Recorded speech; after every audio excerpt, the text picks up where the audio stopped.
Hello বন্ধুরা, সবাই কেমন আছেন? আশা করছি অনেক অনেক ভালো আছেন। আজকে চলে এসেছি চট্টগ্রাম কর্ণফুলী নদীর তীরে। তো নদীর তীরে আসা মানে হচ্ছে নদীর সাথে একটা সম্পর্ক তৈরি করা।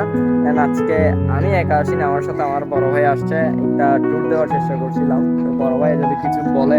হ্যালো বন্ধুরা, কি অবস্থা সবার? আশা করি সবাই ভালোই আছে। তো আমার ব্রো বলেছিল যে নদীর সাথে সম্পর্ক, নদীর তীরে আসা মানে হচ্ছে নদীর সাথে একটি গভীর সম্পর্ক তৈরি করা।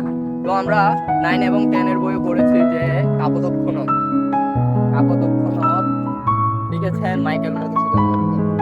এখানে দুইটি মিলন নিবাস রয়েছে, একটা হচ্ছে ভাবের পরিণতি, একটি হচ্ছে ভাবের প্রবর্তন। তো এখানে ষষ্ঠক এবং অষ্টকের মিলন নিবাসী রয়েছে।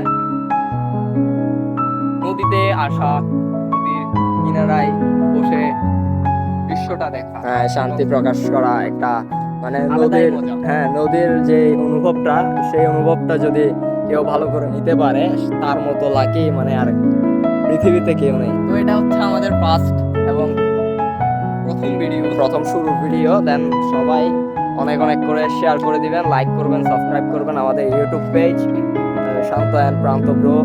অবশ্যই ঢুকে সাবস্ক্রাইব করবেন, এবং আমাদের টিকটক পেজ আছে এবং ফেসবুক পেজও রয়েছে। অবশ্যই সবাই ঢুকে আমাদের ভিডিওটি অনেক অনেক সাবস্ক্রাইব করে দিবেন। সবাইকে ধন্যবাদ, ভালো থাকবেন।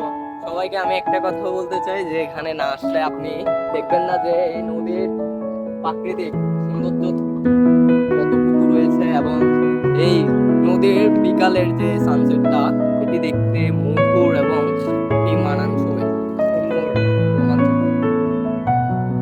সবাইকে ধন্যবাদ জানিয়ে আমি বিদায় নিচ্ছি, শান্ত মজুমদার। তো ভিডিও রয়েছেন প্রান্ত।